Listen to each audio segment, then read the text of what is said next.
go. Coach, first off, congratulations. You get out rebounded.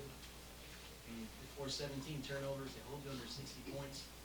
What does this win say about your group of guys? I should have Tim up here with me because all the kids came up. But I've said it, and since I think we had that celebration party going to the NCAA, and we kind of got left out. I look back at, all the things that these kids have been through. And outcomes really aren't the important thing, just how they persevere and care about each other. It's pretty remarkable. I thought we rebounded great second half.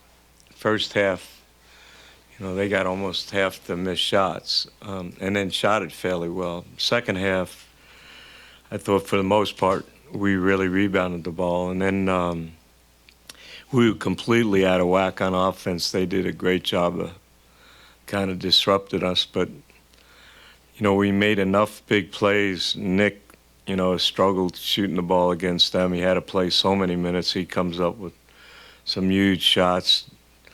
Ben, just gets better and better. He makes a runner. Jordan makes a tip.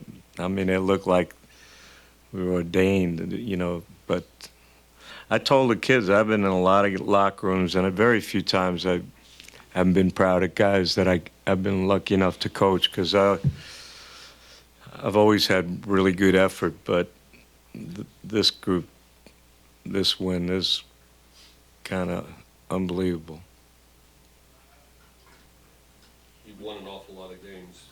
Can you rank it against others, other big games, considering the unique circumstances of tonight? Well, I think what again, I've been really lucky because, going into dressing rooms, most of the time, I've never doubted the effort of the guys I've been able to coach. But to see how this game transpired, Sterling, that's our mistake. We went over it that you're not allowed to leave the bench, but he's checking in, so it's a normal reaction. But they were disciplined enough not to leave the bench, so that's our problem. But then he's out of the game, and we're so careful about foul trouble, and I thought we did a good job of playing without foul, and I don't know how Mick would feel, but to think that Jure had to play 21 minutes, Marcus hadn't practiced. Marcus re-injured his ankle. He had to play 20-something minutes. Shake plays 40 minutes, and Nick played almost the whole game as well, and then we beat a quality team. That blows my mind. With guys like Nick and Marcus who've been through so much, do you even have to say much on the bench? I know obviously you're in there, but what do they say? Do they take over sometimes down the stretch?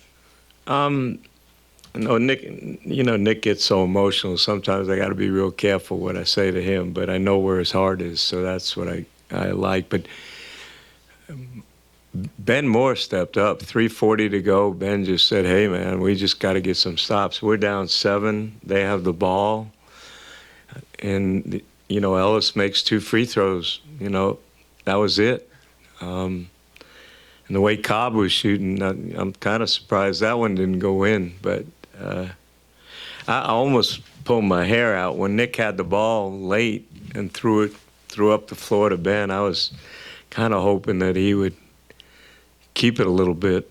But, that's just the way he plays, so somebody open. But I told Jordan, I thought Jordan, when you consider they're big people and the numbers they throw at you, I thought Jordan and Ben were just incredible. We had 11 blocks. That was really significant. Whew. Could you better explain the rule that led to Sterling leaving the game? Yeah, well, I know it's an NBA rule. If there's a skirmish or a fight, you can't leave the bench. The only people that can leave the bench are the head coaches. So they considered that a kind of a skirmish, and their bench, those kids didn't leave and get on the court. And Sterling just ran out. He was checking in. And the referees, they were great about it. They told me, Larry, if he would have stepped and then tried to get back, we would have been. But there's nothing they could do about it. And Sean Stout, one of our coaches, pointed out, and there was another game, I think a Temple game, that he reminded our kids about it. And we just kind of forgot. But you win a game, and it's a coaching point to teach. So, but I looked at Tim after that game, and I just couldn't believe what I just witnessed. I still don't know what I just saw. You mentioned the 11 blocks. How common is it to have more block shots than fouls committed by your whole team? Well, I don't know. I don't think, I don't like to talk. I didn't think we fouled. I really think we defended before they took shots, but and I think we retrieved most of our blocks, which was really good. But I don't know if I've been in a game like this. I mean, David Robinson used to block 11 shots in warm-ups, but we blocked shots against an athletic team, and kept the ball in play. And that was great. With those two big three-pointers down at the end of the game, what has he meant to this program?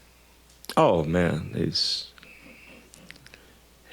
it's phenomenal to watch him grow up as a person. He's always had a huge heart and an unbelievable will to win. I think he's 5 for 26 against Cincinnati last year, something like that. And he was 1 for 5 or 6 at one time. But he appreciates the big moment.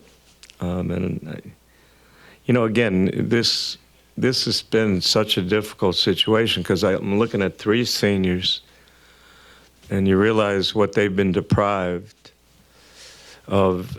It's one thing for me. I can deal with it. I understand these new rules and stuff, but they just care for each other, and try for each other. So and the way our crowd and the people around here have been, I think they understand that and appreciate that, and that's the best part. Whose idea was it to send all 7 up here to talk to us? Well, I thought it'd be a nice thing to do. I felt bad because we got some pretty good walk-ons, but they're a unique group. We haven't had a full court practice, and I don't know how long. Marcus is going to school at this time. So he's getting treatment, getting text messages from his mom to make sure that I give him rest, that he's able to study, And I wanted to remind her we had a game, but I didn't feel the courage to do that.